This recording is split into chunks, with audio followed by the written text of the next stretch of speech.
Hi friends ma'am, ngasi ay nahangi question gi answer sing do ngasi pakhom sing do pirage na ngasi video se semane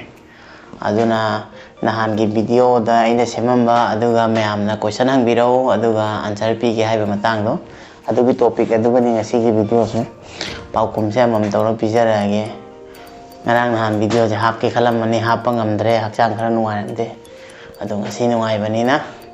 adu video da ma'am na chunda yaon me chunda ji yaw reng asi di chunda am ta hai tau kon hai na lau kon hai ado question je mathang answer pichara ke ko Josni oinam pamjaba injang machu su haibiu da ado lanadi khanbino dagi khangnaba nupi leibra ichan Josni aina pamjaba hinjang di oksa yam pame aduga machu ju haibiu machu ju haibiu jina pamjaba machu se ai di green color je yam pame green machu se masigi machu se ko green machu yam pame ai di aduga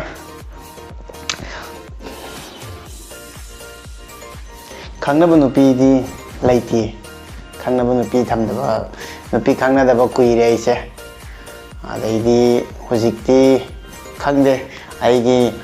masigi thawdo se thokpadagi nupi khangnabagi wakhanse laite aduga khangnage chu hojikti khande adu ai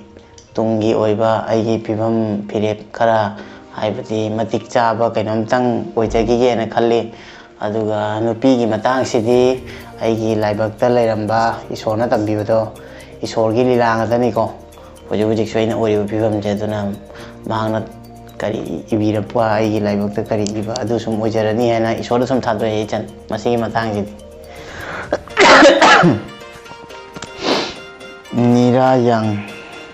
Nirayang na hangbiri chunda se brogi iyambagi macharo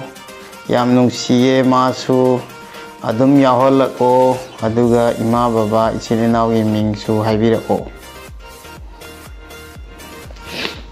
chunda se akhoi yum manaki akhoi gi neighbor ko dada singi machani hai tare aduna dada singi macha oisu yam nungsiye aduga maloina base ai khong sokhibadagi aduga ina yumda laagi yumda nama leibadagi maje sanaba lakpadagi chunda se khangnage baniba adaidi hanadi aidi yumda anamba leigande dana ko khong phari kandadi adum somda chathok chasin adum tawbanina yumda yam leibu leigande adu hujikti adum yumda da nama leiba tarabanina ko chunda aga ta loinare maramdi nungaiba matamnadi marup mapang myam lei aduga awaba matamnadi saruk yabiningai leite isai tomdana adum yajaba tai je chumbajani chunda di angang oibanina ma di khangjadabanina adum lae aduga pulli hujik ti gi am nungsiba marup oiragadi chunda ni hai tar aduga ima baba ichil inaw gi ming swaibiro aigi baba gi mingse biren kawi khoi siem biren ga chap manare akhoi baba ming biren kawi paunam biren aduga mama gi maming na paunam malaya devi aduga aigi khwaidagi chiche hansina nupina khwai hanni ko khoi chi ichinaw mari ne ada nupina khwai han adu matang nupan ahum nupina khwai hanni chiche gi maming na mausumi kawi aduga aigi dada gi maming na avinash kawi nupa dai na yaimani aduga inaw ni pai maming na avilas kawi yumdadi dadai maming boboy kawi aduga inaw ni pana en akhoi yumda gugu hana kawi ko aduga dada je single oibiriba oidragadi inamado manipur dagira assam dagira soidana khombira uko nirayang na hange nirayang na so single oibiriba hana hange ai single oijari aduna manipur dagi chunatte assam dagi chunatte ai ki khangnaba miyoi oidorise ado laibak na kari tamba madu sum oidoini aduna ai di hujik single oiri hai tare ko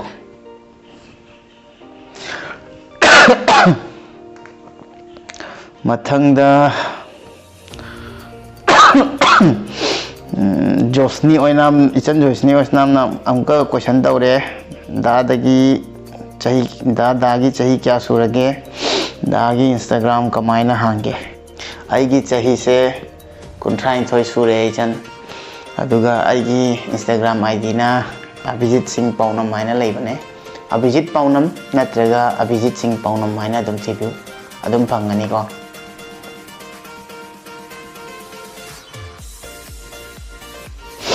ꯃꯂꯥ Hemam ꯆꯦ ꯃꯂꯥꯅ ꯍꯪꯉꯦ खाइजिले चे मला दे मला दा visit के कौशले दा visit कइनोमता हाइजगे चुंद्रा से आइगी इचा ओइजरगे यागदा अदुदि चुंदा मसामक्ता हंगे को नंगबु नेने मलाना मागे मचा ओइजरगे हाइने आइगी मचानी हाइ मा मफाना तारदे हालने आइबि याम नुसिबनिना माको आइगी चानी हाइ मीना गा हंगदे याम नुसि चुंदा से अदो नेने मलाना मागी अंगांग ओइजरगे हाइजे नंग यानिंग्ब्रो यानिंगदे नुंगदि नुसिबा नेने मलाजे नुसी हाइ अदो अंगांग मचा ओइजगे हाइबे मतांग सिदि यादे हाइ से मला उपाय लेते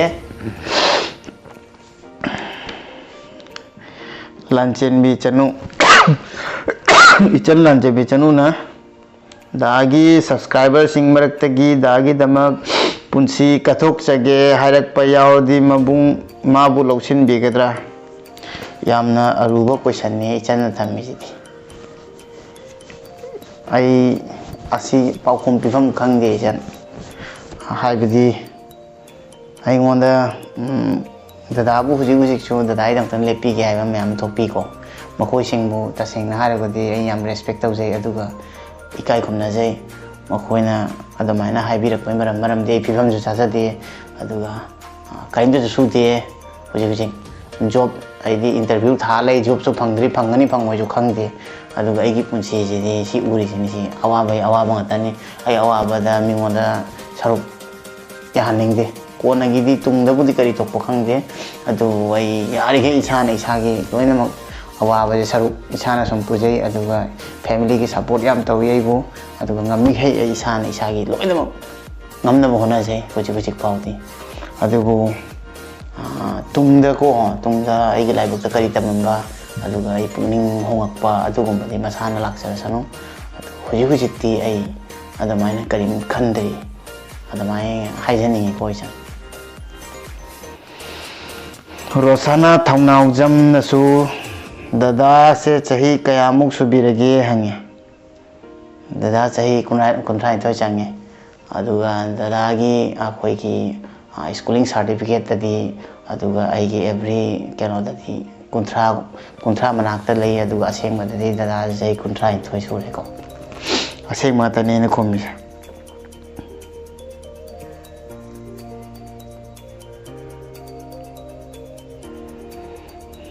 नंबोलदगी एगी यामबना लोकेन जिप सपाना इनाउना एक्सीडेंट थोख्रबा मतुंगदा असिगी पुंसी से ओइनबा होनबदा कयाम वाखी कना कनाना मतेंग पांखी आई वागिबा मिकुपतुई आइगी फैमिली मेंबर नंगता याम थिना मतेंग पांगिनी फैमिली मेंबर फैमिली की मीना सपोर्ट तौबिरिनी अदुगा इयामबसु लाक्पीगी तुनि मतमदुगा अदुगा इयामबसु अवाबदा सरुक याबीगी अदुगा चिनेनाव म्यामसु सरुक याबी इमानबा म्यामसु सरुक याबी को अदुबु मेनली आइगी फैमिली नि अदुगा आइगी फैमिली लेमदनि ngasi हिंजु हिंगोय मखोय दंतना ngasi हिंगौबनि अदुगा आइगु आइना पुकनिंगसिना आइना सेबादा ख्वाइ पेनगिबा हाइबदि आइगी इनावनि पाइगा हे पुकमिनबा इनावनि पा गुगु से बेंगलोर लेइबा को मासे मागी सेबाना आइजे ख्वाइ पेनखि अदुगा आइगी ककाई मचानपा रोशन से मागा मोयनीना आइबु याम थिना पुकनिंग पेनबा सेबा पिबिगी अदुगी मतांगदो आइ ngasiजु खल्लदि मंगुमना खल्ली अदुगा याम नुंगाइते मदुगी मतांगदो आइ निंगफाउनिंग सिंगनिंगते याम अवाबा मिकुपनि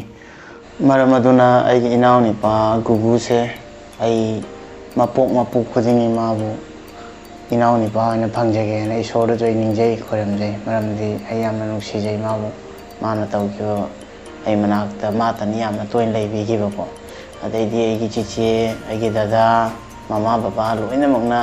याम वागे अदुगी मिकुपसिंगदो ai chicheju tumda chadagi yam wagi dada su yam wagi itema su yam wagi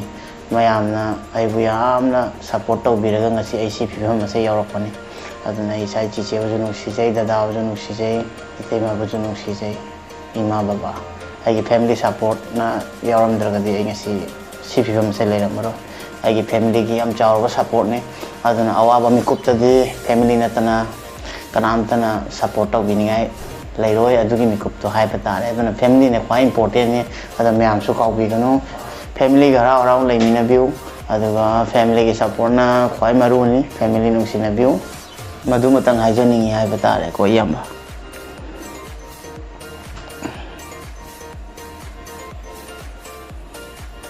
langlen soram chiche langlen nache gidi haningba nache gidi hangningba amakhak lei madudi manawgi luhongbagi koet yetuna ichan nupi manakta ichanbu lobiba chatpado yam yeningdi machidi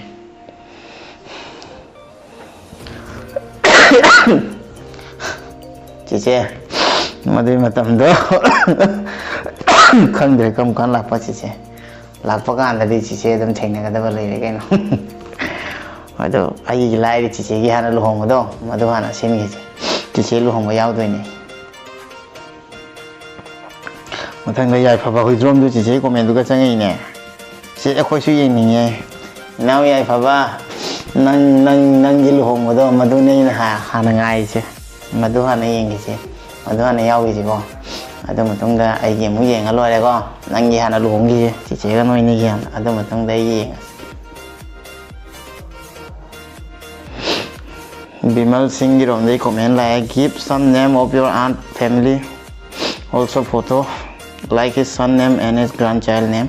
of the last video.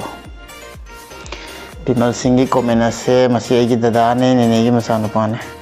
ado magi comment se magi angang singna toroko mali masi dada gi machanupi haibide agi ichanupi tare ko ichanupi natraga ichanupa to mana tarko male mai se ado ai photo makti utpa ngamaroi aduna ai ningoina hajera ge ko ai gi subscriber oi banina angang oiresu aina chap banana important pi batai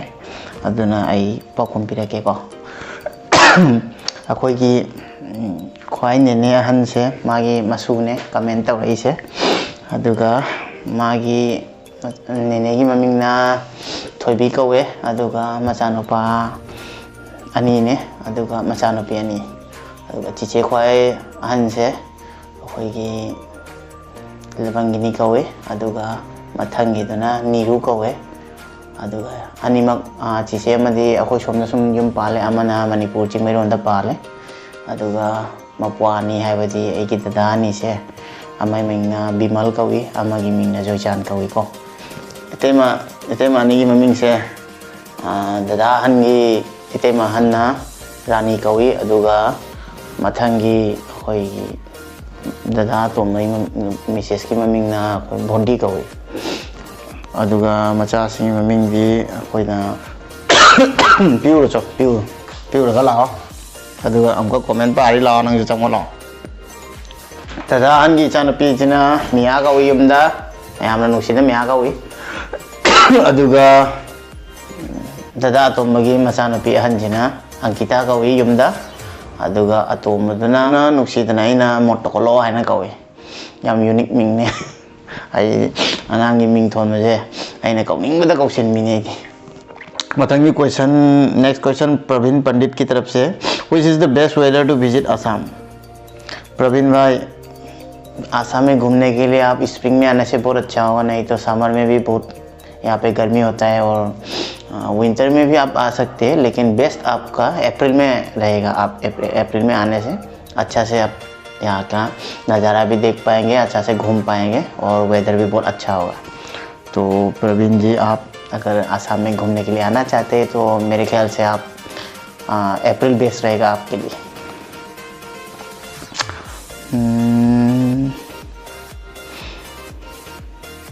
Anita Devi na comment de like hana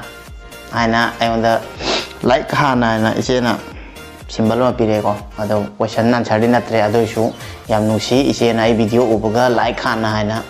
like namna bo hona biba aduga comment sa pibirak pedong tuna che Anita, thank you so much.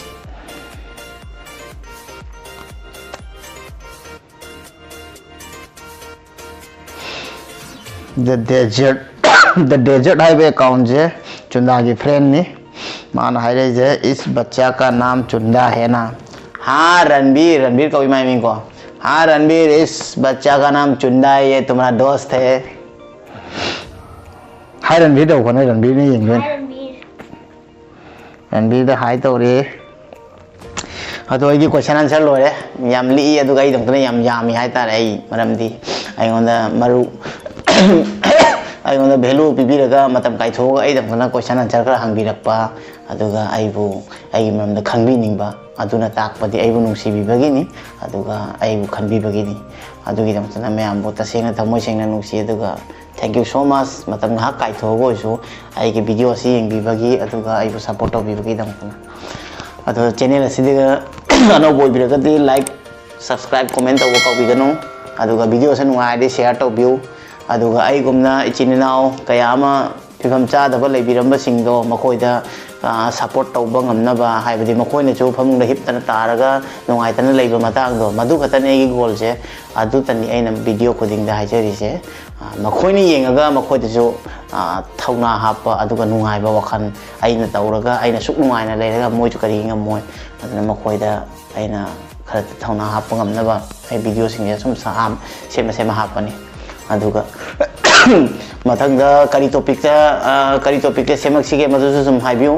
अदुगा I मथंगदा topic खरबुदि तौथमे हाइबदि फिफम चादबा सोइना हाइबा इचिनाव अखोइसे अखोइना gym चत्रगसु युमदा का मनुंगदा चंगगा कमाइना अखोइ हक्चांग साजेन तौगनी मदुगी मरमदा tips खरा आई दुम ताक्सरकनी आइना फंगजबा इसाना तांजबा मसिगी मरमदा हाइतारे को हक्चांग सानाबै मरमदा हाइबदि अखोइदि physically याम fit ओइबा Taiba चुमनगी मीगा अखोइगा मानबा सुnya यादे अखोन every activity तौरपरा चटपदा खंगदे अमदा खंगदे fit ओइदबा सुnya यादे बा खोइजे को अदुना अखोइ fit ओइदबा यादे अदुना अखोइ करी कमाने प्रैक्टिस तौगनी अदुइ मरंगदा आई ताकलकनी अदुगा अखोइना खोंग हापगा प्रोस्थेटिक लेग ना अखोइ स्कूटी गाड़ी मचा कमाई थौगनी मदुइ मतंगदसु आई सोइदना ताकलके मरमदि आई जु याम प्रैक्टिस तौरी मदु ngamnaba अदो खरबुदि ngame अदैजु खरगा प्रैक्टिस तौखिये अदुगा म्यामदा आई ताकलके हाइबदि खोंग हापगा कोइ कमाने स्कूटी थौगनी अदुगा कमाने प्रैक्टिस तौगनी कमाई थौगनी कर्म मखनदा कोइना प्रैक्टिस तौरगा अखोइदा कंफर्ट ओइगनी अदुइ मतंग ताकलके अदो ngasi videos ni masi matang asida loisinjarege aduga mathang video da muk thengnarase myam adu bautang bye bye aduga myam tekta kaidna ana yawda boibiu harau harau leibiu aduga punna myam yai phaminaresi bye bye myam